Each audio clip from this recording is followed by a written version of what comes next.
ہمارے پاس تو ہے کچھ نہیں. جنہیں فکر ہوتی ہے نا قبر اور قیامت سنوارنے کی، ان کا حال یہ ہوتا ہے کہ ہارون الرشید اتنا بڑا بادشاہ گزرا کہ انگریز ہسٹورین بھی لکھتے ہیں کہ سورج چڑھتا بھی اس کی سلطنت میں تھا اور ڈوبتا بھی اس کی سلطنت میں تھا. اتنی بڑی زمین پہ حکومت تھی اس کی. جب بادشاہ اتنا بڑا ہو تو اس کی بیگم کے تو بڑے نخرے ہونے چاہیے نا. آج تو تھانے دار کی بیوی کے نخرے نہیں سنبھالے جاتے. وہ اتنی بڑی سلطنت کا حکمران ہے، پھر اس کی بیوی کے نخرے تو بہت ہونے چاہیے. نہیں، اللہ کی بندی تھی، حضور کی سچی غلام تھی. جو اس کو جیب خرچ ملتا تھا نا، اس کی بیوی ملکہ زبیدہ نے 300 لونڈیاں خریدی تھی. سننا غور سے، اتنے بڑے بادشاہ کی بیگم ہے مگر قبر سنوارتی ہے، قیامت سنوارتی ہے. 300 لونڈیاں خریدی ہیں. اور امام الانبیاء کے غلاموں اور میری ماں بہنوں بیٹیوں، ہر لونڈی حافظ قرآن تھی. جو حافظ نہ ہوتی وہ لونڈی نہیں خریدتی تھی. ہر لونڈی قرآن کی حافظہ تھی. جب 300 لونڈیاں اکٹھی کر لی اس نے، سب کو بٹھایا اس نے. انہیں کہا میری بہنوں، میں نے تمہیں کیوں خریدا بتاتی ہوں.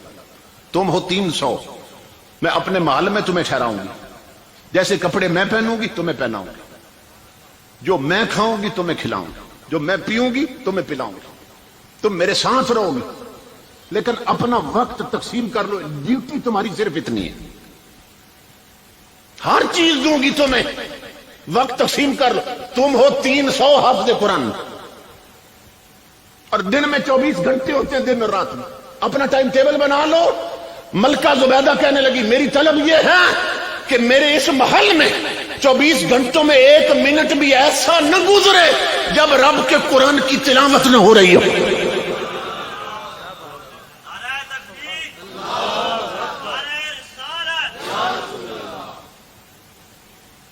300 حافظ قرآن لونڈی، 24 گھنٹے لونڈیاں، اپنا اپنا ٹائم تقسیم کر رکھا تھا. اس پہ وہاں قرآن کی تلاوت کرتی رہتی.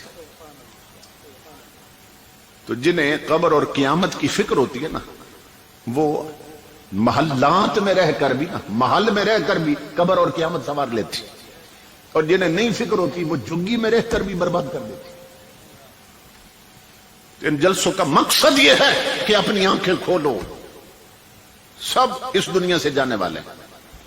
کروٹ بدلے گا وقت، نہ یہاں بیٹھنے والے رہیں گے نہ یہاں بیٹھنے والے رہیں گے. سب کے پاس بہت تھوڑا سا وقت. تو ان جلسوں کا مقصد یہ ہے. تو ہماری خوش بختی ہے کہ اللہ رب العزت نے ہمیں حضور کے میلاد کی مجلس میں حاضری کا شرف عطا کیا.